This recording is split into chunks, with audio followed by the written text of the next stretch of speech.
Децата ни се у гробовите, децата ни гнијат, а вие барем откочени адвокатите, не требаше да ги браните ни еден од овие. Мора да имат адвокат. Знам дека мора да имат. Знам дека, ама барем вие откочени да ни почитувавте нас.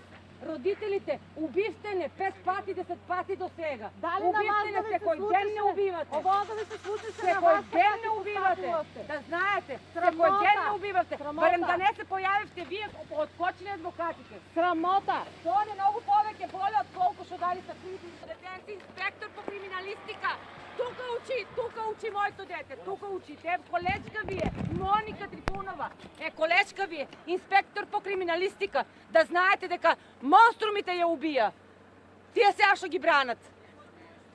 Детенцот на годинка остави. А шо ќе бранат кога е јасно како ден? Има 63 жртви. Шо ќе бранат? А барем адвокатите откочени да не се појавуваат тука да не ги гледаме. Барем адвокатите да имаа милост према нас родителите. Секојдневно веќе 8 месеци не убиват. Убиват не. Господ е голем, он ќе им суде. Господ бавеа не забрава.